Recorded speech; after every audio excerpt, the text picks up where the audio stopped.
És gairebé 11:15 del matí. Avui la pregunta del dia té a veure amb el moment processal que viu Catalunya, diguem-ho així. Com valoreu els últims missatges sobre un possible acord d'investidura? Estem parlant d'aquests missatges d'ahir tant d'Oriol Junqueras com d'Artur Mas, després d'una setmana que realment ha estat una mica Dragon Khan. Ahir tant Artur Mas com Oriol Junqueras, en fi, van venir a dir que l'acord amb la CUP era possible. La CUP, de moment, no ha parlat, ho farà avui en roda de premsa quan acabi aquest ple del Parlament, per tant, també haurem d'estar amatents al que diuen. En aquest moment processal i general, mai li sobra una dosi de filosofia o una dosi de teologia, i això és el que farem ara mateix amb Francesc Torralba. Bon dia i benvingut. Què tal? Bon dia. Una vegada més, Francesc Torralba fa allò que ell ho fa amb aquella naturalitat, ens posa davant d'un mirall, ens hi fa veure les nostres pròpies contradiccions i ens deixa pensant una estona, aquesta vegada a tomb d'un concepte del qual n'hem parlat molt darrerament, que és el de la transparència. Acaba de publicar un llibre amb un títol eloqüent. Quanta transparència podem digerir? Perquè es veu que no la podem digerir tota. De vegades no. De vegades allò que amaguem és tan brut, és tan terrible, no?, que preferim posar un vel a sobre i fer veure que no existeix. Però jo crec que això és tractar el ciutadà de menor d'edat, tractar-lo com un infant, no? El que passa que és veritat que quan comencem a aixecar els vels d'institucions molt diferents, des de la monarquia fins a l'últim ajuntament d'un poblet, i veiem les piles de corrupció que hi ha hagut allà amagades, diem, home, potser abans vivíem més tranquils, quan hi havia un vel a sobre i no sabíem res. Jo crec que aquest és un error. El que passa que digerir-la, que l'estómac social ho digereixi bé, no és fàcil. Hi ha indignació, a vegades hi ha malestar, a vegades pot resultar que la reacció sigui terriblement contraproduent, però el valor de la transparència és bàsic per generar confiança. I és bàsic sempre? Ho dic perquè el llibre passa per... És a dir, parla de l'ésser humà, la transparència amb un mateix, la transparència cap als altres, la transparència, efectivament, d'aquest estómac social, aquella que ens afecta tot. I ara, per exemple, parlàvem de les negociacions polítiques, que moltes vegades s'ha dit si les reunions han de ser discretes, secretes, transparents. En el cas de la política, la transparència està sobrevalorada? A veure, els ciutadans volem saber. I volem saber què es fa amb els diners, quins acords es prenen, i volem saber com s'han pres i quines conseqüències tenen. Jo vaig comparèixer al Parlament quan es va gestar la llei de transparència. Vaig dir, em sembla que ha arribat tard, però almenys la tenim. Però és veritat que quan hi ha més transparència, el ciutadà té més elements per poder decidir, té més elements per poder triar. Quan hi ha molta ocultació, llavors estem molt secs. És que no sabem què es fan amb els diners, no sabem quins acords hi ha. I per poder exercir correctament la participació democràtica hem de saber. Ho hem de saber tot? No, perquè també hi ha el dret a la intimitat, també hi ha el dret a la privadesa, també hi ha el dret a la deliberació pactada. I això és un equilibri de drets, no? És el dret a saber, però és també el dret que té un malalt a que no se sàpiga que està malalt, si no vol que ho sàpiguen els altres, o a les institucions de seguretat. Ara, mira, estàvem parlant d'un tema tan difícil com la lluita contra el terrorisme. Exacte, és a dir, quan vam fer el Codi d'Ètica de la Policia de Catalunya, un dels temes més delicats era el tema de la transparència. Llavors, volem saber, certament, però a vegades hi ha operacions que requereixen el silenci, requereixen la discreció, precisament per poder caçar aquella persona que comés una il·legalitat o presumpta il·legalitat. Llavors, la transparència el volem, però no hem de caure amb l'exhibicionisme digital, que a vegades això també es produeix, no? I fins i tot ho veiem a vegades a la manera com les persones exhibeixen la seva vida íntima per les xarxes. La transparència sí, però exhibir tot allò que som, tot allò que pensem, tot allò que creiem d'una manera diàfana per les xarxes porta a la mort de la intimitat, que és un altre dret bàsic, la intimitat i la privadesa. O porta una cosa que és justament el contrari de la transparència, que és que aquestes xarxes socials et permeten construir un jo que en el fons no sóc jo, no? És a dir, volent ser transparents, potser a vegades estem estafant el públic, no? Perquè ens permet, en fi, penjar només la nostra millor cara, no?, per entendre'ns. Bé, aquesta construcció que en diem del jo digital. Una cosa és el jo de carn i ossos, el jo que menja, el jo que sua, el jo que s'adorm. No segueixis. No cal que expliquem què li passa a aquest jo. Ho sabem. Llavors hi ha el jo que projectem a la xarxa, no?, que molt sovint és un jo meravellós, un jo ideal, un jo fictici, i llavors quan aquests dos jos ficticis es troben, al final volen trobar-se en un aeroport i dir, bueno, però tu ets aquell a la xarxa o ets una imatge deformada i grotesca d'aquell jo que presentes a la xarxa? Hi ha molt esperpent a la xarxa. Allò que deia Valle Inclán, deia l'esperpento és una imagen grotesca i deformada de la realitat. La xarxa està ple d'esperpents. Però no només a nivell personal, també d'institucions que es presenten, inflen el globus, no? Nosaltres som així, després entres a dins i dius, això està ple de goteres, això està ple d'ombres, però la presentació que han fet ad extra és completament fictícia, és grotesca, generalment per vendre, per seduir. Jo crec que hem de presentar-nos tal com som, i això és la transparència. Quan hi ha un desequilibri entre allò que som i allò que aparentem ser, al final el que fem és un frau, estem traint. I això pot passar a un país, a un estat, a una persona, a una institució. Tornant a la política i a les institucions, i després tornarem a la persona, la transparència també s'ha utilitzat aquests últims anys com un màrqueting en positiu, no? Rànquings de transparència, ens posen a dalt de tot del rànquing. Un pot complir la llei de transparència fil per randa i estar a dalt de tot del màrqueting i això no assegurar una pràctica impol·luta i impecable. Depèn de les auditories, és a dir, esclar, jo acompanyo moltes organitzacions a vetllar per la transparència. Hi ha organitzacions que tenen els seus valors corporatius, transparència. Dic, fantàstic. Ara això com ho garantim? A veure, vostès què cobren? Què cobra el de dalt i què cobra el de baix? Vostès què fan amb els diners? Vostès què reben de l'Estat? Vostès com prenen decisions? En la mesura que això es fa més transparent i es pot auditar, llavors pots dir, home, aquesta transparència té qualitat. De fet, l'Agència Internacional de Transparència ubica els països en virtut de la seva transparència pública. Estem en un lloc terrible. Nosaltres estem en un lloc terrible en relació a altres països. Hi ha una relació molt directa. A més opacitat, més corrupció. Clar, si no et veu ningú, doncs posa la mà a la caixa. Ara, quan les institucions treuen les cortines i tothom et veu què fas, el que la vol fer s'ho pensa dues vegades, perquè el veu un munt de persones. Llavors, a més transparència, generalment hi ha més honestedat en les pràctiques, hi ha més bones pràctiques. A més opacitat, és més fàcil que hi hagi males pràctiques, perquè ningú et veu i, per tant, només depèn de tu. De la qüestió política, si voleu, després en parlem. Deixa'm passar un moment per la qüestió més humana, perquè jo ho deia, Francesc Torralba té aquesta capacitat de posar-nos davant del mirall i de deixar-nos pensar una estona. Hi ha un capítol dedicat a la mentida. Sí. El ball de màscares, el carnestoltes de cada dia. I tu parles de la mentida com un fenomen clau per entendre les relacions interpersonals. Jo recordo molt una frase d'un llibre de Richard Ford, no sé si era a Canadà, d'aquestes frases que també et deixen una estona pensant, que el protagonista diu, en un moment, diu, la vida començava a exigir mentides per ser viable. I et quedes una estona dient, a veure, tornant-m'ho a llegir, això.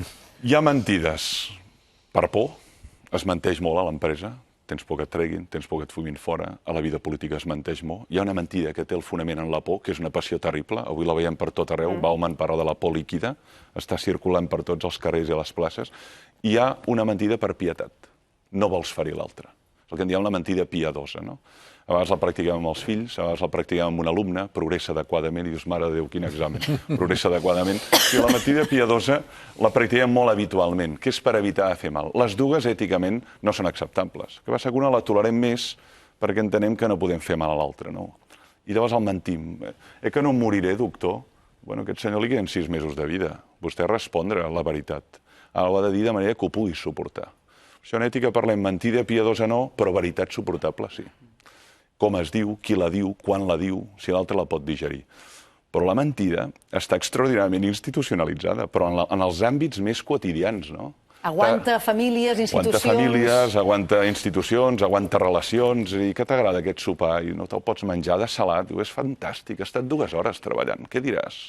Diràs que és repugnant, has triturat aquell sopar, no? Com ho diràs per fer veure que realment aquell sopar no és comestible? Per tant, la mentida, ja sigui per por, que n'hi ha molta a l'àmbit empresarial, moltíssima por, perquè la precarietat és enorme, o per pietat és una pràctica extraordinàriament habitual en els nostres entorns.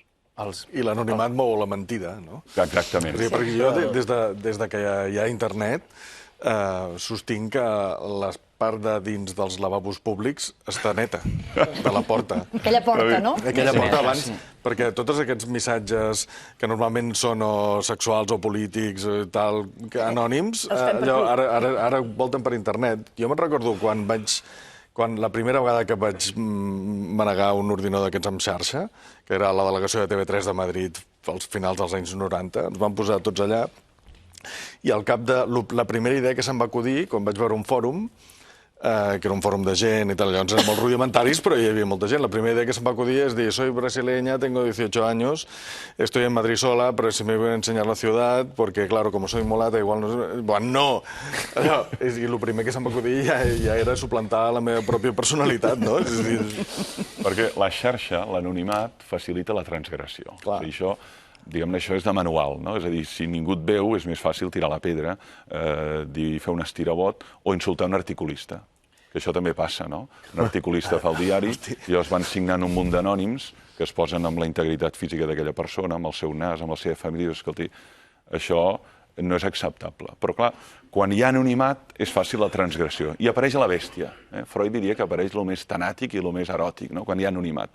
En canvi, quan estem tots identificats, home, americana i corbata m'he de portar bé. El que passa és que també aquest anonimat és fals. És a dir, no és tan real com també la transparència, no? És a dir, perquè realment sí que estem més controlats amb aquestes xarxes del que molts es pensen, no? Igual com hi ha moltíssima gent que pensa també, jo crec, de forma irreal, que a través de les xarxes socials i de l'avenç de les tecnologies ja se sabrà tot, com deia el títol del llibre del Bosch, no? Realment no se sabrà tot. I el títol del llibre del francès, és a dir, quanta transparència podem digerir, jo crec que apunta la cosa clau, és a dir, la dosi, com tota la vida, és a dir, és una qüestió de sobredosi o que et quedis curt d'això, perquè jo crec que hi ha moltes coses que paga la pena que no les sapiguem. Jo aquests dies vaig anar a veure una pel·lícula que es diu Sicarios, que parla a propòsit de la lluita contra els narcos als Estats Units, etc. Tots sabem que hi ha coses que fa l'Estat que llinda amb certs mons, doncs que 100% per poder combatre'ls, doncs segurament no estan jugant amb les normes o no és edificant del tot, o potser millor que no ho veiem, saps? Són aquelles coses que dius... Aleshores, genera un dubte moral, un dubte, digue-li X, no? És a dir, de si això paga la pena que es faci, si no hi ha altres maneres, però és que certament jo crec que transparència, si serveix d'alguna cosa, sí. Transparència, si és contraproduent, no. No, però si és contraproduent, no. Qui ho decideix? No, però és que, clar, contraproduent, hi ha gent que no ho sap, que certes coses que se sàpiguen poden ser contraproduents. Hem arribat a les clavegueres de l'Estat, eh? Hem arribat a les clavegueres de l'Estat. No, però jo crec que cada cop ho decidim menys nosaltres, perquè ho dèiem ara, és a dir, a través de les xarxes socials, nosaltres som els que estem en aquesta taula, la major part de nosaltres, allò que se'n diu els immigrants digitals. És a dir, que quan ha nascut tota aquesta selva, nosaltres érem en un altre lloc i anem anant. És un eufemisme. Ara hi ha els aborígens digitals, els nadius digitals, unes noves generacions que han crescut com el Mowgli, enmig d'aquesta selva, i s'hi mouen molt més hàbilment que nosaltres, però segurament sense certes precaucions o pors. Per tant, automàticament tant ells com nosaltres, que ens hem animat i estem anant-hi sense conèixer tots els perills, ens mostrem i ens obrim d'una manera que no acabem de controlar. A la política li passa igual. Tu deies abans del màrqueting. Clar, què ha passat durant molt de temps? La política en els últims anys diu, ostres, ens allunyem de la gent, no? Ens veuen distants, ens veuen aliens, ens veuen diferents. Doncs què farem? La retòrica de la humanització del personatge polític, no? Per tant, què mostrem? Doncs ell amb la família, ell fent-se el cafè pel matí, ell mostrant-nos, fins i tot hi ha països, els països nòrdics, en què tu et seus a taula amb una altra persona i, si ho vols, ja saps tota la seva declaració de la renda dels últims anys, saps exactament quant de calé té, quant de no té. I ara sembla... Vam conèixer el patrimoni de tots els diputats. Però què és informació d'això? Que aporti alguna cosa i què és tafaneria? Pregunta, per exemple, no? Anna, i a més, jo volia també introduir un altre element, no tant el de les redes socials, que també es dona el fenomen doble, el que surt amb la corbata per dir el que ha de dir políticament correcte i el que té un avatar per carregar-se fins i tot les coses que ell mateix ha dit. Quan parlàvem de la transparència de les administracions, jo crec que la practiquin o no la practiquin és un element que sí que es té interioritzat, és a dir, les administracions volen ser transparents. El que passa que hem vist molts exemples de transparència que després no arriben al ciutadà, perquè aquella amalgama de dades sense cap mena d'interpretació, sense cap mena de priorització, resulten absolutament incomprensibles. És a dir, que transparència, però també no només... Perdó, jo crec que transparència sempre. Jo crec que la veritat s'ha d'explicar sencera. És una pregunta eterna. Perquè em fa molta por que algú pugui decidir quina part de veritat no em toca conèixer, d'acord?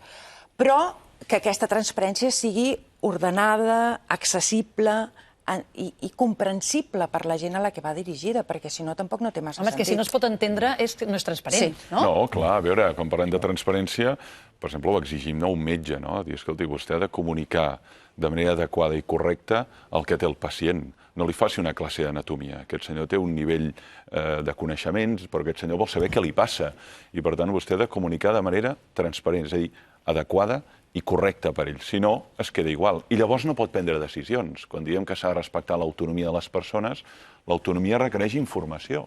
Per poder decidir he de saber el ventall d'opcions i les he d'entendre totes elles. Si hi ha alguna que no l'entenc o no me l'han explicat bé, el meu ventall d'opcions es redueix a 2 o a 3 quan eren 5. Per tant, sí, la transparència inclou una presentació pedagògica i el més clara i diàfana d'allò que passa.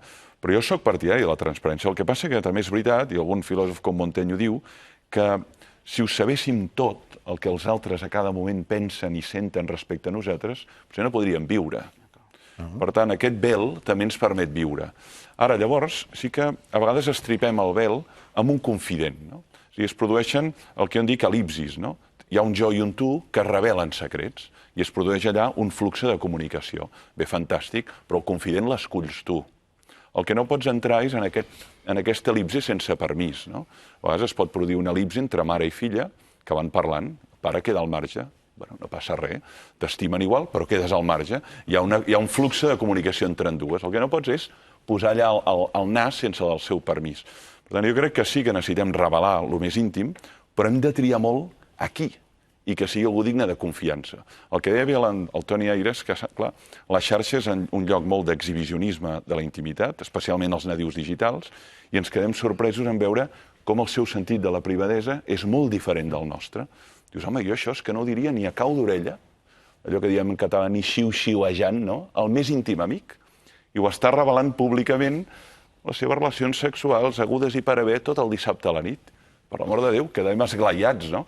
Vol dir que el sentit de la intimitat també ha canviat molt i que hi ha una exhibició molt forta. Jo soc contrari a aquest exhibicionisme. Jo crec que la intimitat l'hem de cultivar i la privadesa. Però a les institucions públiques, màxima transparència. És una exigència que hem de donar. No, jo crec que la transparència institucional, com que no és sincera, perquè si no hi ha sinceritat, diguem-ne, les maneres de torejar la transparència són enormes, diguem-ne. A part de que jo crec que la qüestió de la corrupció no està en el que diuen els papers de les institucions. No, perquè tota la vida s'han pogut veure els papers, els pressupostos, això passa que és complicat i havies d'anar... Ara te la donen com volen, però és igual, encara que els veiessis, tinguessis temps sobre tot, allà no hi ha el delicte. O sigui, el delicte de corrupció no està en el que les institucions et poden deixar veure, encara que t'ho deixin veure tot, sinó en la utilització, diguem-ne, interessada d'aquests... Per tant, quan es lliga el combat de la corrupció amb la transparència institucional, és un miratge, perquè, ja ho deia, no sé si ho deies, la institució més transparent del món pot ser tan corrupta com la més opaca. O sigui, no va lligat una cosa a l'altra. Per tant, jo crec que ens han dirigit intencionadament cap a un camí equivocat. Quan es parla de corrupció, doncs farem transparència, els millors del món. Bueno, però la corrupció no la combatrem per aquí. Ens han enganyat en l'objectiu, perquè no és una transparència sincera, com ara dèiem, perquè la gent, diguem-ne, sí que explica coses per la xarxa, però sincer, segurament no. Per tant, quin valor té? Zero. Jo no crec que la xarxa hagi aportat transparència, ha aportat confusió. Tots sabem com es combat la informació. Amb més informació, tu dona'm tota la informació del món i no sabré res. Bueno, la xarxa és una mica això, diguem-ne, no? Jo crec que la transparència la confonem amb l'excés d'informació, alguna de la qual ens complica la informació anterior i no la podem interpretar, per tant, no la veig per aquí, diguem-ne. Joan, i deixarem que el Francesc ens ho... Jo, escoltant-vos, crec que esteu parlant de transparència a les administracions i de transparència personal. Sí, és que hi surt tot. Tot una mica clar. I surt tot el llibre. A la transparència personal, això fins a quin punt no dificulta, per exemple, el dret a l'oblit o el dret a una segona oportunitat, quan tot ets transparent i, per exemple, algú ha tingut una fallida empresarial o un daltabaix personal. Si tot és tan transparent, aquesta persona, això l'acompanyarà la resta de la seva vida? Primera idea. I segona idea, jo crec que tendim a confondre la transparència amb la sobreexposició mediàtica. El fet de que tu siguis, per exemple, Pablo Iglesias o Albert Rivera, que ara el PSOE i el PP els intenten copiar i que estan tot el dia atenent mitjans de comunicació, això és transparència o això és merament exposició mediàtica? I en relació al tema de la transparència de les administracions, Al final, no n'hi ha prou, i amb això estic d'acord amb en Jordi, amb transparència. El que fa falta, perquè no hi hagi corrupció, són normes clares. Un exemple molt ràpid. Abans de la Revolució Francesa, ja això ho he explicat a Berni en una pel·lícula que es deia Ridícul. Hi havia un noble de les Landes que volia dessecar uns pantans que hi havia als seus terrenys, viatja a Versalles i ell està allà tot el rato fotent-li la xapa als nobles perquè li deixin fer aquella obra, i al final el confessor de la reina un dia li diu: mira, perquè et donguin permís per això, t'has de fotre al llit amb Maria Antonieta, i llavors et donaran permís. Doncs hi havia una norma clara. Per aconseguir un permís reial feia falta anar-te'n al llit amb Maria Antonieta. Transparència, no ho sé, però transparència sense normes clares, estic d'acord amb tu, no evita la corrupció. I al final, per tant, són camins que jo crec que o es donen la mà o no valen per res. Sí, a veure, resposta. És veritat, en els últims temps, institucions de signe molt divers ens han demanat guies de bones pràctiques, codis d'ètica. Jo he ajudat a fer-ne moltes, públiques i privades. Tenir un codi, tenir molt marcat com ens comportarem, no ha garantit bones pràctiques.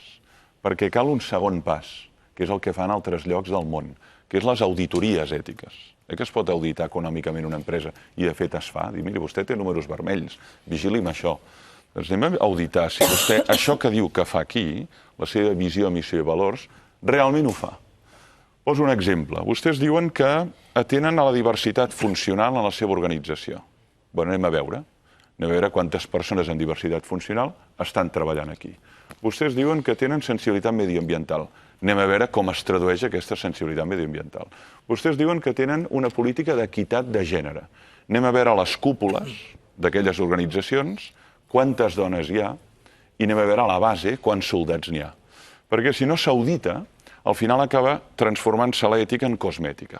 I dius, ja tens el gran text, a la pàgina web queda molt bé, sigui una ONG, sigui un partit polític, sigui la policia de Catalunya, sigui una universitat, però llavors s'ha de validar això s'ha d'auditar. I això certament en la xarxa és molt difícil l'auditoria. Això vol dir entrar en aquell hospital i dir, aquí tractem personalitzadament els pacients. Ah, sí, anem-ho a veure. Quants n'hi ha per habitació? Quantes hores estan en una sala d'espera? Com l'informen a vostè? Vostè sap qui és el seu metge? Li han dit una vegada pel seu nom?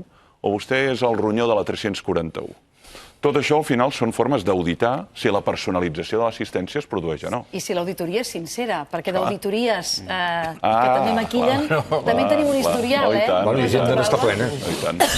I després la gent ha de voler-ho veure, també, eh? Sí. Perquè moltes vegades, jo me'n recordo durant aquests anys que s'ha parlat moltíssim, un dels grans debats era les retallades, no?, per exemple, i quan venia, per exemple, el conseller Boi Ruiz més d'una vegada i deia, però és que no parlen sobre dades, hem fet una web, deia, no?, de resultats, de centrada de resultats on es poden fer comparatives entre hospitals, en la que es dona, doncs això, nombre d'intervencions, resultat... Diu, i això la gent no ens ho cita, és a dir, quan ens critiquen, etc. Perquè hi ha moltes vegades això, la sobreinformació, fa que de vegades també el nostre deix de consum d'informació no és molt aprofundit. Ens quedem molt sovint amb una espècie de crosta o d'epiteli, no?, a la part principal, i ens movem molt sovint en funció de prejudicis que busquem que aquesta transparència teòrica o aquesta simulació de transparència ens el confirmi, no? És a dir, que estem esperant que ens confirmi el nostre prejudici quan de vegades, si et prens la molèstia d'aprofundir una mica, segurament t'exposes a que no sigui d'aquesta manera, no? A que trobis alguna cosa que segurament no t'agrada perquè et contradiu. Francesc Torralba, hem estat molta part de la tertúlia parlant de